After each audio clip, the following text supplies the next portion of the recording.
เป็นร่องข้างนานะครับลมอาจจะแรงไปนิดนึงครับอาจจะไม่ค่อยได้ยิน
คดีจัดเต็มน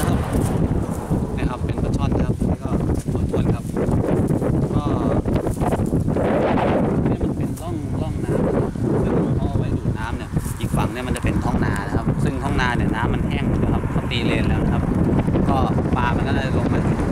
อยู่ในร่องแบบนี้ครับก็ลองตีดูนะครับพอดีผมใช้เหยื่อดูดน้ำเนี่ยมันไม่กัดแล้วนะครับลองเอาใต้น้ำตีดูเป็นคดีจัดเต็มนะครับ